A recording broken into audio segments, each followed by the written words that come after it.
ଆଲୋ କଦଳୀ ଗଛ, ତୁ କଣ ପାଇଁ କାନ୍ଦୁଛୁ? ତୋର କଣ ହେଇଛି?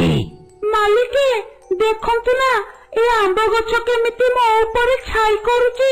ମୁଁ ଯେତେ ମନା କଲେ ବି ସେ ମୋ କଥା ଶୁଣୁନି। ଏଣେ ଶୀତରେ ମୋ କୁନି କଦଳୀ ଗୁଡିକ କଇଁଛିଆ ପଡିଗଲାଣି। ମାଲିକେ, ଏ ଆମ୍ବ ଗଛ ବହୁତ ଚାଲାକ। ତା ଡାଳରେ ଆମ୍ବ ହଉନି ବୋଲିକି ସେ ମୋ ଛୁଆ କଦଳୀ ଉପରେ ନଜର ପକାଉଛି। ଆଉ ରାତିରେ ମୁଁ ଶୋଇ ସାରିଲା ପରେ ସେ ମୋର ଗୋଟିଏ ଗୋଟିଏ କୁନି କଦଳୀ ଗୁଡିକୁ ଖାଇ ଦଉଛି। ଏମିତି ମିଛ ସତ ଲଗେଇ କଦଳୀ ଗଛ ଆମ୍ବ ଗଛ ନାଁରେ ତାର ମାଲିକ ବାଘକୁ କହିଲା। କଦଳୀ ଗଛର କଥା ଶୁଣି ବାଘ ବହୁତ ରାଗିଗଲା ଓ କହିଲା, ଆରେ ସତେ ତ ଏ ଆମ୍ବ ଗଛଟା ଖାଲି ବଢି ଚାଲିଛି, ହେଲେ ଗୋଟିଏ ବି ଆମ୍ବ ଦଉନି। ଏ ଚୋରଣୀ ଆମ୍ବ ଗଛକୁ ଯଦି ମୁଁ ରଖିବି, ଇଏ ମୋ ବେପାର ବୁଡେଇ ଦବ। ହଉ ଠିକ ଅଛି କଦଳୀ ଗଛ, ତୁ ଜମାରୁ ଚିନ୍ତା କର।